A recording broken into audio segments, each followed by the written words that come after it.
Hello बच्चों, स्वागत है आपका हमारे YouTube चैनल निर्मला क्लासेज पर। अगर आप लेटेस्ट वीडियो देखना चाहते हैं तो सब्सक्राइब करें और बेल आइकन को दबाएं। गुड मॉर्निंग बच्चों, आज क्लास 9 के केमिस्ट्री के फर्स्ट चैप्टर का दूसरा लेक्चर है। आज से पहले हम लोगों ने मैटर के बारे में थोड़ा बहुत जाना है। मैटर क्या होता है उसके बारे में लास्ट क्लास में हम लोगों ने ये डिस्कस किया था कि मैटर कोई भी ऑब्जेक्ट जिसमें मास और स्पेस होता है उसे मैटर कहते हैं। इसके अलावा मैटर के बारे में हम लोगों ने उसके कैरेक्टरिस्टिक्स के बारे में भी पढ़ा था, जो मेन रूप से 3 होते हैं। फर्स्ट ये होता है कि जब कोई मैटर पार्टिकल से बना होता है, नॉर्मली ये सभी तो पार्टिकल से ही बने होते हैं। मैटर के पार्टिकल एक दूसरे को क्या करते हैं? अट्रैक्ट करते हैं।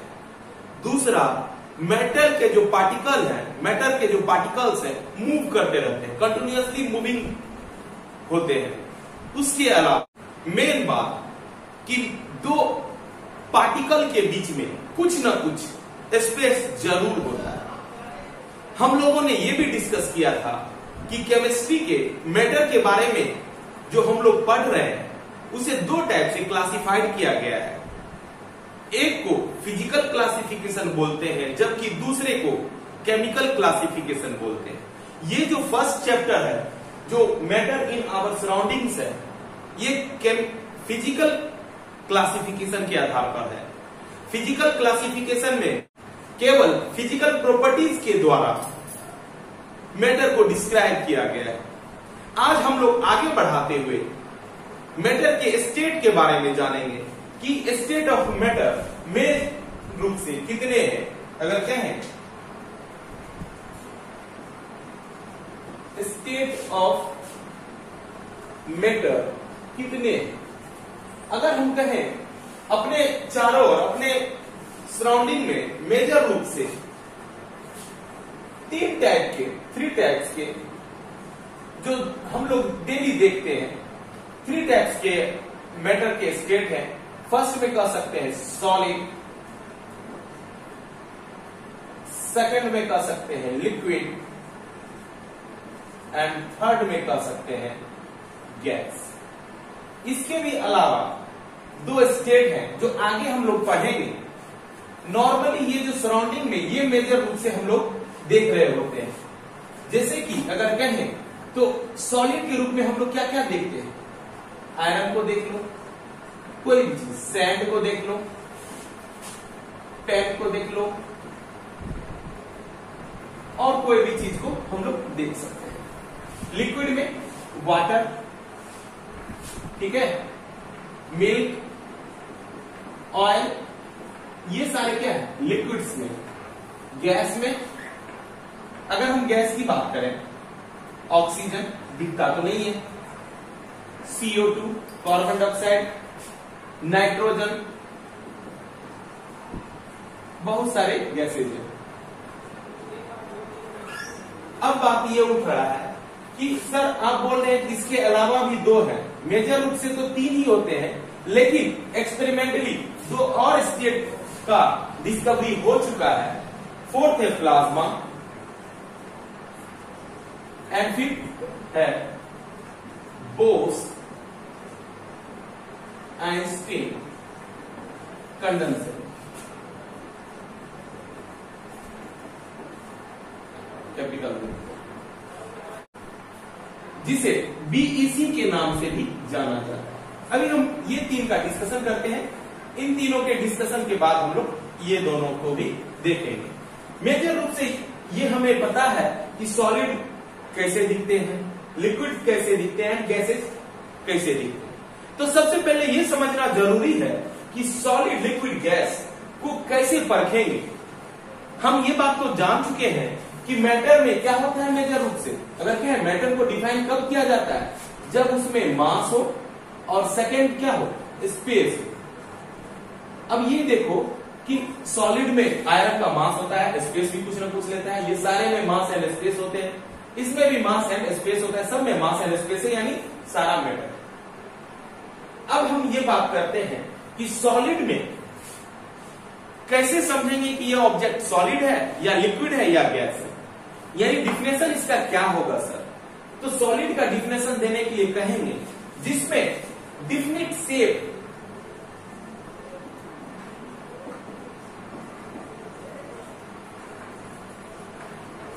एंड वॉल्यूम हो, तो वो क्या कहलाएगा, सॉलिड कहलाएगा। लिक्विड में शेप तो डिफिनिट नहीं होगा, यानी इनडिफिनिट शेप,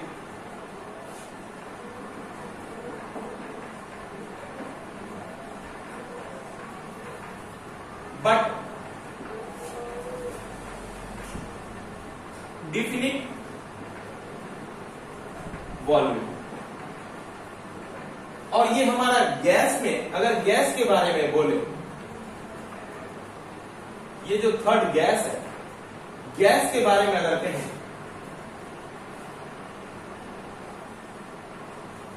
नाइदर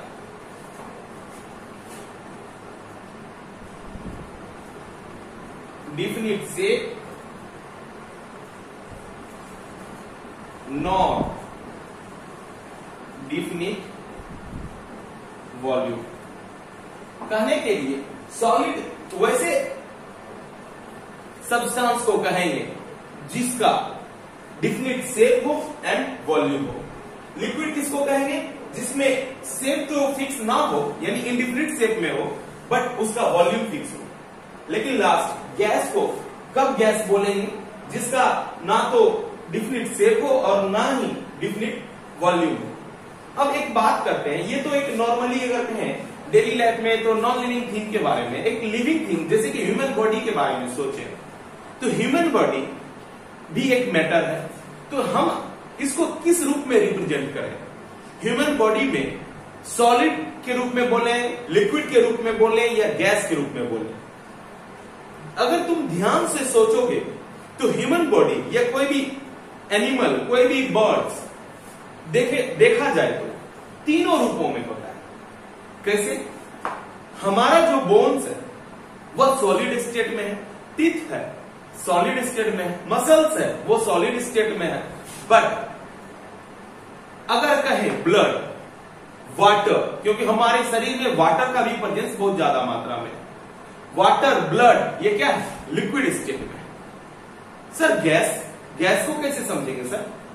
गैस के लिए अब ये सोचो, हम लोग जो सांस लेते हैं, ब्रेथ करते हैं, तो क्या लेते हैं, ऑक्सीजन लेते हैं, कार्बन डाइऑक्साइड छोड़ते हैं, यानी हमारे शरीर में कहीं ना कहीं गैसेज का भी मौजूदगी है। तो नॉर्मली ह्यूमन में या एनिमल या बर्ड्स में तीनों चीजों का होना जरूरी है, कहीं ना कहीं तीनों चीज मौजूद रहते हैं। तो हम भी एक मैटर के रूप में, कोई भी जो लिविंग या नॉन लिविंग थिंग है जो स्पेस ऑक्यूपाई करता है, उसके अलावा उसमें कुछ ना कुछ अगर मास होता है तो वह मैटर है। तो हम अगर अपने आप को तौले तो हमें तीनों चीज है, हमें तीनों चीज है, चाहे वो सॉलिड हो, लिक्विड हो या गैस हो। तो ये देखो, पहले इसे लिखो तब आगे डिस्कशन करते हैं।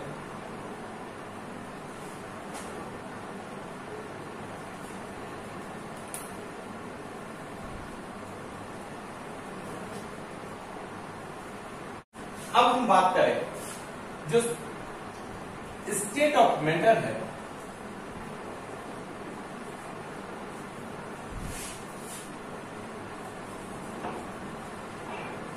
यह जो तीन रूपों में हम लोगों ने अभी देखा, फोर्थ एंड फिफ्थ के बारे में आगे डिस्कशन करेंगे। चाहे वो सॉलिड हो, चाहे वह लिक्विड हो,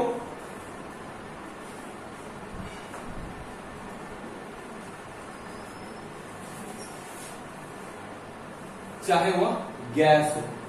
इसका पैकिंग किस अनुसार होता है, पैकिंग का सेंस यह है वह दिखने में कैसा लगता है, उसका अगर एक दूसरे पार्टिकल का अगर कहें तो कैसे एक दूसरे को अट्रैक्ट करता है, कैसे उसका कंटिन्यूअसली जो हम लोग बात करते हैं कि मूवमेंट होता है, वो सभी को हम देखने के लिए एक एग्जांपल से हम लोग समझते हैं। सपोज अगर हम एक क्यूब, एक छोटा सा टुकड़ा लेते हैं आयरन का, तो उसका पैकिंग कैसा होगा। एक क्लोजली पैक होगा,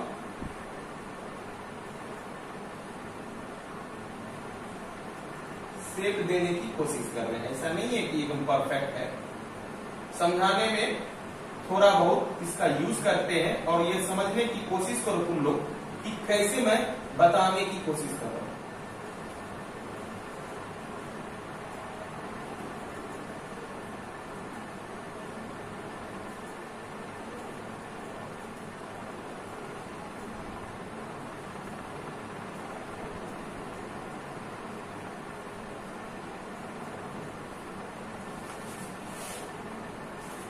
जैसे कि ये आयरन शीट है, अगर लिक्विड का एक एग्जांपल लें तो लिक्विड में क्या ले सकते हैं, वाटर ले लो, ठीक है। वाटर के मॉलिक्यूल कुछ ना कुछ थोड़ा डिस्टेंस बना के रहते हैं।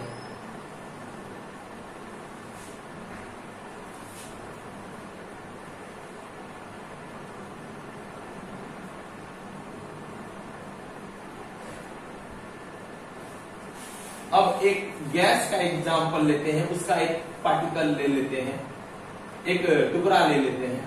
गैस में कौन सा ले लें, ऑक्सीजन ही ले लेते हैं। अगर इसका स्पेस का बात करें बहुत ज्यादा,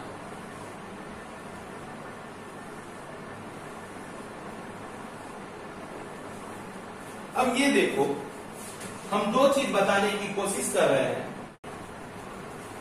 पहला कि सॉलिड लिक्विड गैस में स्पेस कैसा होता है टू पार्टिकल्स के बीच, बिटवीन टू पार्टिकल्स, और दूसरा फोर्स कैसा लगता होगा दो पार्टिकल के बीच।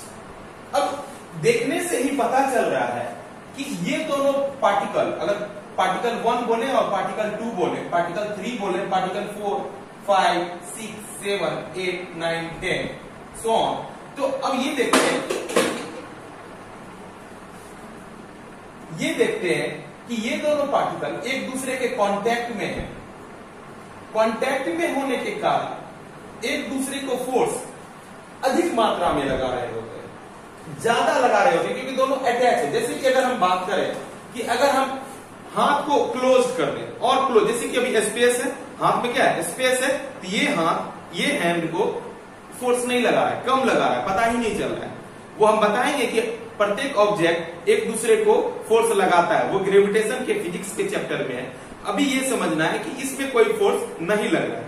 जैसे जैसे क्लोज आ रहा है, अभी मैं जस्ट दोनों हैंड को चिपका रहा हूं तो कुछ ना कुछ फोर्स एक्सर्ट कर रहा है, बट अब इसको थोड़ा सा और क्लोज कर रहा हूं तो और फोर्स एक्स्ट्रा लग रहा है, और ज्यादा फोर्स लगा रहा हूं तो और ज्यादा फोर्स लग रहा है। लेकिन जब ये फोर्स बढ़ रहा है तो ये दोनों हैंड के बीच में जो स्पेस है वो कमते जा रहा है।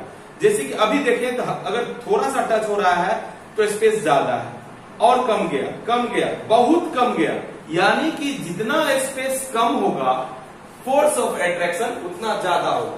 तो कहने के लिए बोलेंगे कि इसमें आयरन शीट में जो कि प्रत्येक पार्टिकल बहुत ज्यादा क्लोज है, कहें तो स्पेस क्या होगा, पहले तो ये लिख दे, पार्टिकल क्या है, very close, particles are very close, then क्या होगा, दो पार्टिकल के बीच स्पेस क्या होगा,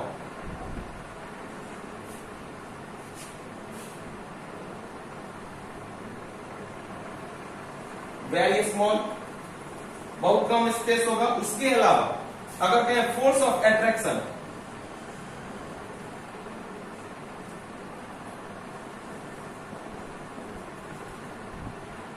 फोर्स ऑफ अट्रैक्शन क्या होगा, very high, very high, because बहुत ज्यादा क्लोज है, बहुत ज्यादा फोर्स लगाएगा। बट अब इसमें देखो, इसमें क्या होगा, पार्टिकल आर वेरी क्लोज नहीं है, क्लोज है लेकिन बहुत ज्यादा क्लोज नहीं है। क्लोज तो है बट वेरी क्लोज नहीं बोल सकते, कुछ ना कुछ तो डिफरेंस है। इसमें क्लोज है तो इसमें डिफरेंस है। इसमें स्पेस क्या हो गया, ज्यादा हो गया, अगर कहें तो स्पेस क्या हो गया, लार्जर देन सॉलिड भी बोल सकते हैं, सॉलिड से ज्यादा स्पेस है इसमें, ठीक है। और दूसरा फोर्स क्या होगा, वीकर देन सॉलिड। तो कहने के लिए बोलेंगे कि सॉलिड में जो फोर्स लगेगा बहुत ज्यादा लगेगा, फोर्स ऑफ अट्रैक्शन बहुत ज्यादा होगा, क्योंकि दोनों इसके जो पार्टिकल्स है बहुत ज्यादा क्लोज्ड है। बट वाटर यानी कि कोई लिक्विड वाले में क्लोज तो है बट उतना क्लोज नहीं है जितना कि मेरा सॉलिड में है। तो क्या होगा, स्पेस लार्ज होने के कारण फोर्स क्या हो गया, वीक हो गया। वीक फोर्स किससे वीक है, सॉलिड से। अब देखते हैं अगर कहें गैस हो, एयर, कुछ भी जो गैस के रूप में है, तो उसके पार्टिकल्स बहुत ज्यादा दूर है। अगर इसका टच इसके टच से बहुत ज्यादा दूर है तो फोर्स कम लगा रहा होगा, क्योंकि स्पेस बहुत ज्यादा है, इसके बीच बहुत ज्यादा स्पेस है। प्रत्येक पार्टिकल के बीच में अगर कहें स्पेस क्या है, बहुत ज्यादा है। स्पेस अगर कहें वेरी है, very large and force of attraction क्या होगा, फोर्स ऑफ अट्रैक्शन क्या होगा, वेरी वीक। सबसे कम फोर्स इसमें लगेगा। इससे ये पता चला कि अगर पार्टिकल के बीच स्पेस कम है तो फोर्स ज्यादा है, जैसे जैसे वो स्पेस कमते जाएगा फोर्स उतना ज्यादा होता जाएगा। अगर स्पेस बढ़ते जाएगा, स्पेस अगर बढ़ते जाएगा फोर्स कमते जाएगा, यानी space is inversely proportional to the force of attraction between two particles. कोई भी पार्टिकल्स, दो पार्टिकल्स के बीच में अगर स्पेस बढ़ रहा है तो फोर्स घटेगा, और फोर्स अगर बढ़ रहा है तो स्पेस घटेगा। ये लॉजिक है किसी भी मैटर के बारे में, मैटर के पार्टिकल के बारे में, फोर्स और स्पेस का। चलो आगे बढ़ते हैं।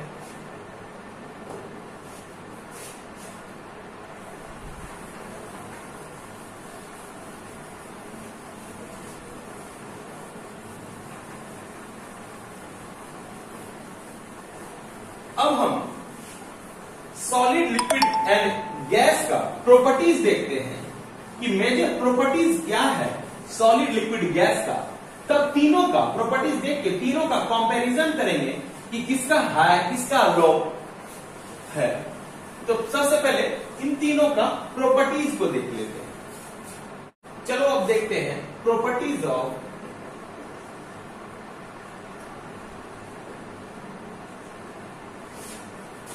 solid,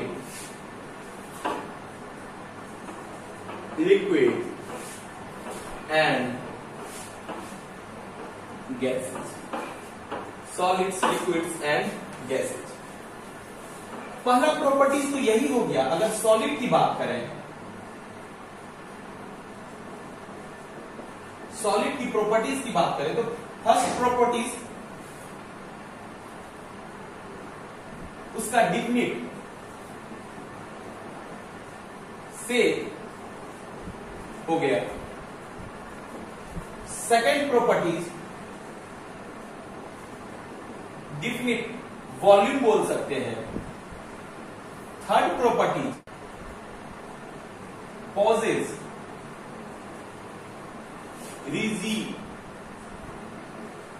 को बोल सकते हैं। ये रिजिडिटी का मतलब हुआ कि वो कोई भी solid particle force of attraction के कारण, क्लोजली पैक होने के कारण बहुत ज्यादा कठोर होता है। अगर वो उसका शेप फिक्स होने के कारण वो अदर पार्टिकल से, अदर सब्सटेंस से बहुत ज्यादा स्ट्रांग होता है, कठोर होता है। फोर्थ में देखेंगे डू नॉट पॉजेज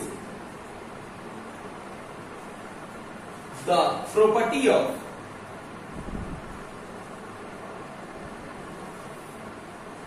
डिफ्यूजन।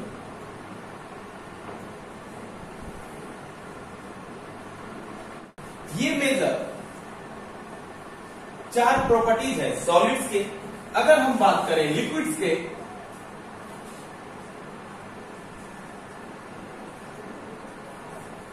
तो लिक्विड्स में शेप फिक्स नहीं होता है।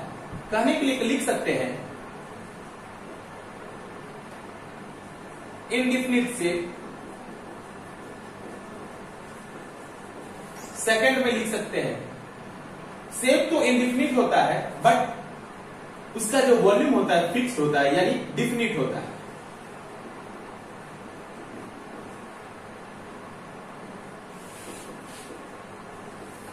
थर्ड स्टेप में लिख सकते हैं नॉट रिजिड, यानी उतना ज्यादा कठोर नहीं होता है और इसका टेंडेंसी होता है फ्लो करना, बट हैव द प्रॉपर्टी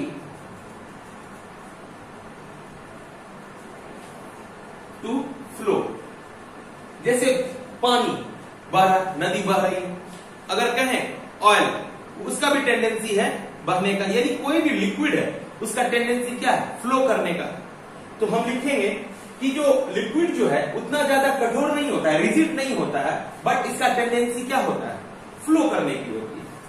और पॉजेज द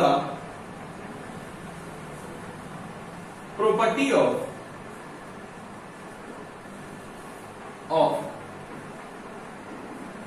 डिफ्यूजन। ये डिफ्यूजन वर्ड क्या है, यहां भी एक वर्ड यूज हुआ है डिफ्यूजन। अगर कहें फैलने का, फैलाव का, पसरने का, प्रसार का, तो डिफ्यूज का मतलब हुआ कि अगर हम कोई सॉलिड, लिक्विड या गैस के सब्सटेंस को लें तो सॉलिड में तो फैलने का उतना संभावना नहीं होता है क्योंकि यह एक फिक्स शेप में होता है, इसलिए फैलने का संभावना नहीं होता है। बट लिक्विड में क्या होता है, ऐसा टेंडेंसी होता है कि यह फैल जाए। जैसे कि एक गिलास पानी है, ग्लास से पानी को अगर हम नीचे गिरा दें, फर्श पे गिरा दें, वो फैल जाएगा, यानी उसमें डिफ्यूजन की घटना होती है जिसके कारण वह फैल जाता है। और ये जो डिफ्यूजन होता है, अगर हम बात करें तो अलग अलग रूप में हो सकता है, solid to liquid, solid, liquid to liquid and gas to liquid के रूप में हो सकता है। तो फर्स्ट में हम देखते हैं, यानी कि डिफ्यूजन में तीन घटना हो सकता है। First, solid into liquid. Second, liquid into liquid. Third, gas into liquid. सभी का एक एग्जांपल से क्लियर होगा। सॉलिड जैसे कि साल्ट लेते हैं और मिला देते हैं वाटर, मिल जाता है कि नहीं मिल जाता, यानी उसमें एक दूसरे से घुल मिल जाता है। उसके अलावा शुगर लेते हैं तो क्या हो, ये सब क्या है, सॉलिड है, और उसको मिल्क में मिला देते हैं, वो भी मिल जाता है। तो ये सब पार्टिकल को जब लिक्विड के किसी पार्टिकल से मिक्स किया जाता है, सब्सटेंस से मिक्स किया जाता है, तो वो क्या होता है, मिल जाता है। अब लिक्विड टू लिक्विड में जैसे वाटर एंड मिल्क दोनों मिल जाएगा, या सबसे ज्यादा जो अभी आदमी देख रहा है वाटर एंड एल्कोहल का मिक्स करता है, वो आसानी से हो जाता है। तो इस टाइप के मिक्सिंग को क्या कहेंगे, डिफ्यूजन के घटना के कारण, यानी लिक्विड में टेंडेंसी होता है डिफ्यूज करने की, जिसके कारण से वाटर और अल्कोहल मिक्स हो जाता है, साल्ट और वाटर मिक्स हो जाता है। और गैस इनटू लिक्विड में हम लोग परफ्यूम यूज करते हैं, कहते हैं कि यार इसमें इस परफ्यूम में सिर्फ गैस है, जब हम स्प्रे करते हैं तो लिक्विड से महसूस होता है, बट कहते हैं कि यार गैस है, कुछ थोड़ा देर के बाद वो परफ्यूम का स्मेल चला गया। इसके अलावा अगर हम बात करें, जैसे कि अगर हम बात करें जल में रहने वाले जीव का, जैसे कि फिश हो, क्रोकोडाइल हो, या बहुत सारे डॉल्फिन हो, वो अंदर में जीवित कैसे रह पाता है, वाटर में जो ऑक्सीजन मौजूद होता है, कार्बन डाइऑक्साइड जो मौजूद होता है, उसके कारण रहता है। हम लोग जब एसिड रेन की बात करते हैं तो एसिड रेन में क्यों कहते हैं कि बहुत ज्यादा खतरा है, उससे डेंजर है हमारे शरीर के लिए, क्योंकि उसमें बहुत ज्यादा गैसेज और सॉलिड पार्टिकल्स भी होते हैं, वो मिक्स होते हैं, जिसके कारण से हमारे शरीर को इफेक्ट पहुंचता है। वो मिक्स किसमें होते हैं, बर्फ, रेन में। रेन क्या है, वाटर का ड्रॉपलेट्स है, तो वाटर में other type of gases mix होने के कारण ऐसा एसिड रेन होता है, यानी कि गैस जो है लिक्विड में मिल सकता है। तो ये 3 डिफ्यूजन का रीजन था जो लिक्विड में होता है। अब एक बात ये उठता है, सर सॉलिड में डिफ्यूजन होता है या नहीं होता है? नहीं होता है। इसका तुम एग्जांपल लिख सकते हो, ऐसे देख सकते हो लाइफ में, जैसे कि मैंने अभी ये व्हाइट बोर्ड पे मैंने लिखा है और ये 10 अभी क्योंकि मेरा इससे जो इंक निकल रहा है, अगर कहें सूखने के बाद ये सॉलिड हो गया और ये जो सॉलिड का लेयर है इस ब्लैक बोर्ड के सॉलिड लेयर के ऊपर में कुछ समय छोड़ देने पर अभी अगर मिटाए तो आसानी से मिट जाता है। आफ्टर 10 to 15 डेज यानी आफ्टर 10 से 15 दिनों के बाद जब इसे मिटाने की कोशिश करेंगे, अभी जो हमें दिक्कत आ रही है इससे ज्यादा दिक्कत आएगी। क्यों? अभी आसानी से मिट जाता है, जैसे प्रॉपर्टी लिखा था मैंने, अभी तुरंत मैंने मिटा दिया। क्यों? अभी ये जो व्हाइट बोर्ड है और ये जो मेरा इंक लिखा हुआ है तुरंत लिखा गया है, इसीलिए मैं आसानी से मिटा सकता हूं। बट आफ्टर 10, 15 डेज या 20 डेज जब हम दोबारा इसको उसी चीज को मिटाने के लिए आए तो होगा क्या, कुछ टाइम लगेगा। क्यों? फोर्स ऑफ अट्रैक्शन के कारण। मैंने ये बतलाया था कि मैटर में एक कैरेक्टरिस्टिक्स होता है जिसमें 2 पार्टिकल्स आपस में अट्रैक्ट हो जाते हैं। तो ये जो व्हाइट बोर्ड का जो पार्टिकल है, ये जो इंक पार्टिकल से अट्रैक्ट हो जाता है, लॉन्ग टाइम तक इसी अवस्था में रहने के कारण अटैक्स और सॉलिड होने के कारण ज्यादा स्ट्रांग हो जाता है, रिजिड हो जाता है, जिस कारण से इसे मिटाने में दिक्कत आती है। बट लिक्विड में ऐसा कम होता है। अब लास्ट टॉपिक देखते हैं इसके लिए प्रॉपर्टीज के रूप में, गैस के रूप में। गैस में भी वही बात है, इसमें तो लेकिन ना तो डिफिनिट शेप होता है और ना ही डिफिनिट वॉल्यूम होता है। तो लिखेंगे इनडिफिनिट शेप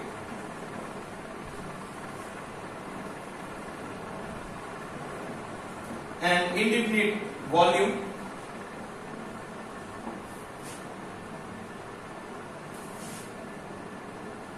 flow rapidly,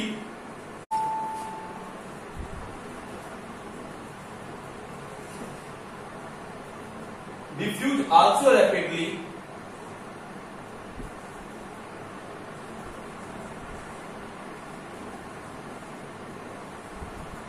ये मेजर गैसेस का अगर कहें प्रॉपर्टीज है।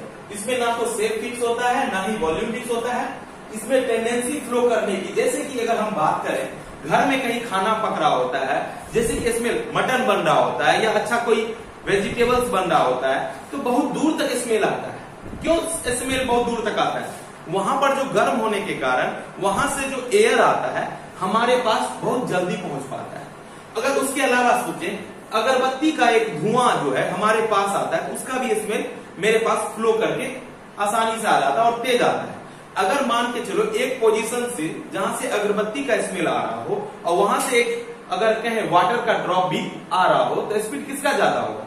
जो एयर का होगा। इस अगरबत्ती में जो स्मेल होगा वो जल्दी पहुंचेगा क्योंकि वो गैस स्टेट में है, गैसियस स्टेट में है। बट वाटर का जो लिक्विड स्टेट में है, अगर वो अच्छा खासा ढलान भी है तो उसको आने में टाइम लगेगा। क्यों? क्योंकि जो लिक्विड का जो रेट है फ्लो करने का कम है किससे? सॉलिड से। तो वही बात है। और डिफ्यूज में भी वही बात है कि जो डिफ्यूजन मिलाने की बात आती है, जैसे कि नाइट्रोजन, ऑक्सीजन, कार्बन डाइऑक्साइड किसी और के साथ तुरंत मिल जाता है। डिफ्यूज बहुत रैपिडली करता है। ये सारा चीज प्रॉपर्टी के रूप में हम लोग याद रखेंगे। तुम लोगों को अब एक अभी कंपैरिजन करके दिखलाते हैं जिसमें सॉलिड, लिक्विड एंड गैस के रूप में होगा। पहले से लिखो।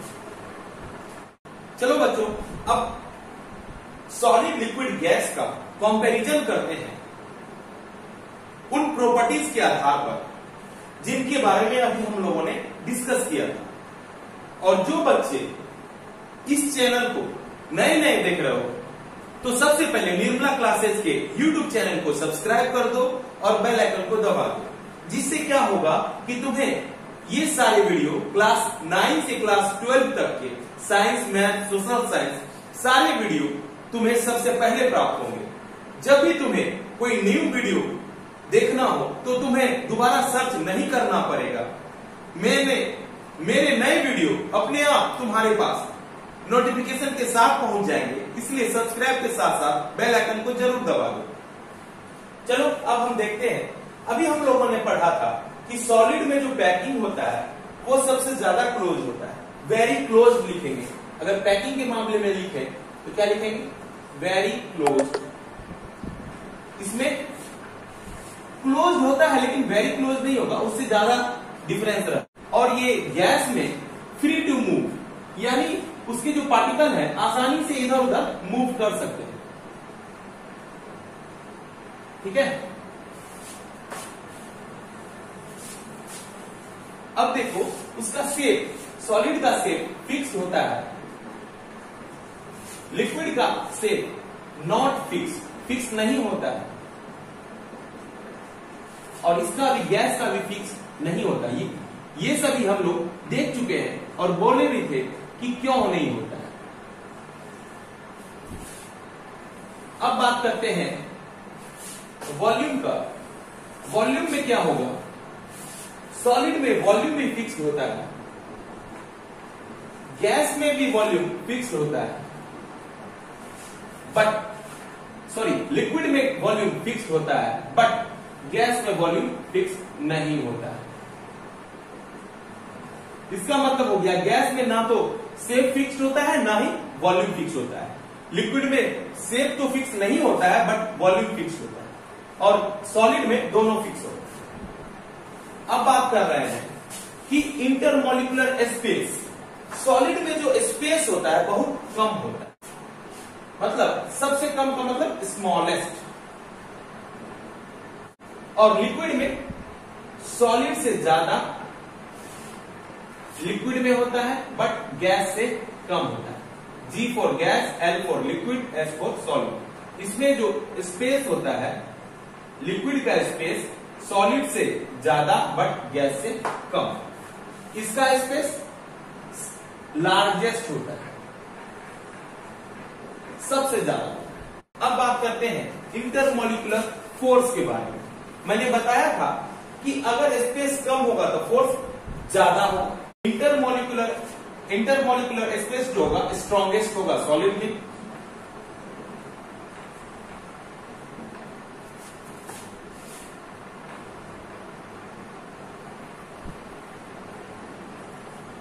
Lower than solid but higher than gas. इसमें क्या होगा, वीकेस्ट, सबसे कम। अब देखो डेंसिटी वाइज, क्योंकि इसमें स्पेस कम होता है, इंटरमॉलिक्यूलर स्पेस सबसे कम होता है, तो डेंसिटी क्या होगा, बहुत ज्यादा होगा, हाईएस्ट। ये तो मिड है, मॉडरेट टाइप से बात होती है, तो लिखेंगे lower than solid but higher then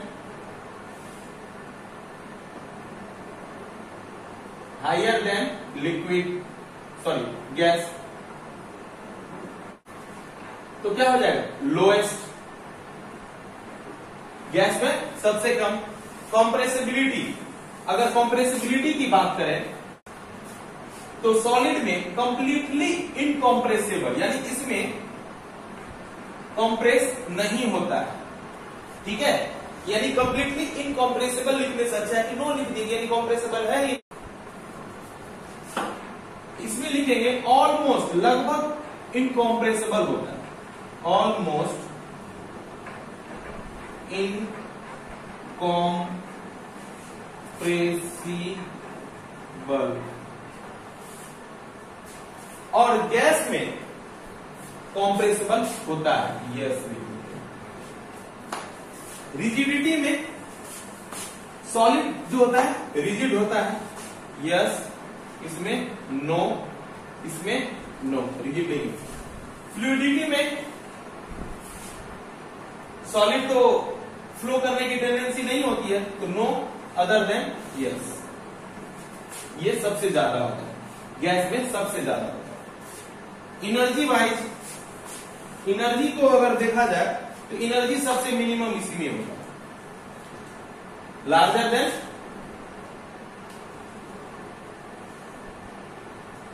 solid but smaller than gas. Maximum होता है किसमें? गैस में। एनर्जी वाइज गैस में सबसे ज्यादा एनर्जी होता है। डिफ्यूजन का घटना इसमें नहीं होता है, इस दोनों में होता है, लेकिन सबसे ज्यादा किसमें डिफ्यूजन होगा? गैस में। पार्टिकल ऑफ मोशन में सॉलिड में अपने मीन पोजीशन से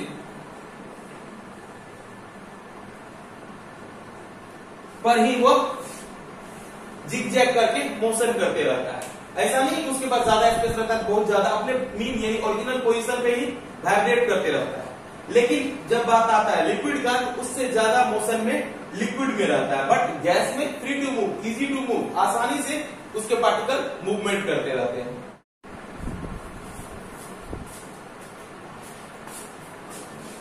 तो ये था मेरा आज का क्लास। अगले क्लास में फिर से मिलेंगे, तब तक के लिए take care and good bye.